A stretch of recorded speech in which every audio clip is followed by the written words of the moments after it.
વાવથરાદ જિલ્લાના દિયોદર આંગણવાડી કેન્દ્રની કાર્યકરો પોતાની વિવિધ માંગણીઓને લઈને આજે દિયોદર તાલુકા પંચાયત ખાતે હડતાલ પર ઉતરી ગઈ હતી, જેમાં દિયોદર ખાતે પણ આંગણવાડી કાર્યકરોને સીડીપીઓને આવેદનપત્ર પાઠવી રજૂઆત કરી અચોક્કસ મુદતની હડતાલની શરૂઆત કરી છે।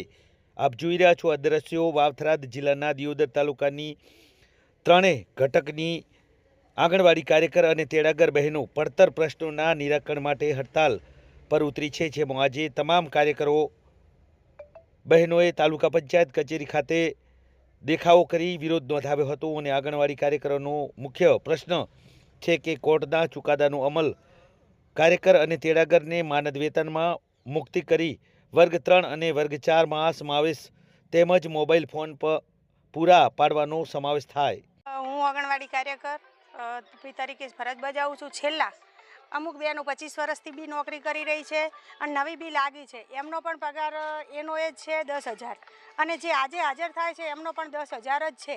તો અમારા તમામ કાર્યકર અને તેડાગર બહેનોનો જે સરકાર જોડે અમારી માંગણીઓ છે, છેલ્લા અમે ઘણા સમયથી માંગણીઓ કરી છે, પણ એક પણ માંગણી અમારી સંતોષાઈ નથી। જે અમને સરકારી કર્મચારી જાહેર કરવામાં આવ્યા, હાઈકોર્ટ ચુકાદો આવ્યો ત્યારે અમારા જોડે ઘણા બધા આવ્યા, બહેનો તમારા પગાર બહુ બધા વધી ગયા છે, પણ એ મોંથી અમને કશું જ મળેલું નથી। તો આપ સરકારશ્રીને નમ્ર વિનંતી કે અમારી મજાક ઉડાવે છે બધાય, તો એ પ્રમાણે અમારા પગાર વધારા કરો અને અમુક નવી કામગીરીઓ આવે છે ઓનલાઈન, એ અમારી બંધ થાય તેવી આપ સરકારશ્રીને નમ્ર વિનંતી। આંગણવાડી કાર્યકરોએ જણાવ્યું હતું કે 2022માં મોબાઈલ આપવાની જાહેરાત કરાઈ હતી, પરંતુ આજ દિન સુધી ફોન મળ્યા નથી। અમને પોતાના અંગત મોબાઈલ ફોન પર નવી એપ્સ પર કામ કરાવવાની ફરજ પાડવામાં આવે છે।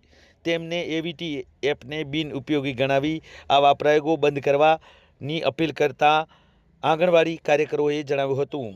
આપ જોઈ રહ્યા છો આ સીધા દ્રશ્યો છે દિયોદર તાલુકા પંચાયત કચેરી ખાતેથી કે જ્યાં આજે આંગણવાડી અને તેડાગર બહેનોએ પોતાના પડતર પ્રશ્નોના નિરાકરણ માટે હડતાળ પર ઉતરી છે અને તમામ કાર્યકર બહેનોએ તાલુકા પંચાયત કચેરી ખાતે અલગ અલગ પ્રકારના દેખાવો કરી વિરોધ નોંધાવ્યો હતો અને આંગણવાડી કાર્યકરોનો મુખ્ય પ્રશ્ન કે જે કોર્ટનો ચુકાદો છે તેને અમલમાં કરવામાં આવે અને કાર્યકર અને તેડાગરને માનદ વેતનમાંથી મુક્તિ કરી વર્ગ 3 અને 4માં સમાવેશ કરવામાં આવે તેવી માંગ સાથે આજે આંગણવાડી કાર્યકરો હડતાલ પર ઉતરી હતી।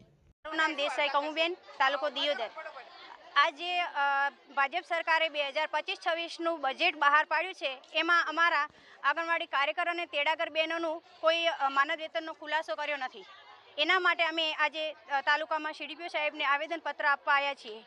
તો અમને એક તો અમારી માગણી એ છે કે અમને માનદ વેતન દૂર કરી સરકારી કર્મચારી જાહેર કરે અને જે અમને સરકારી મોબાઈલ આપેલ નથી અને અમારા પર્સનલ મોબાઈલમાં નવી એપો ડાઉનલોડ કરાવીને અમને એવીટી એફઆરએસ જેવી નવી કામો અમને સોંપે છે।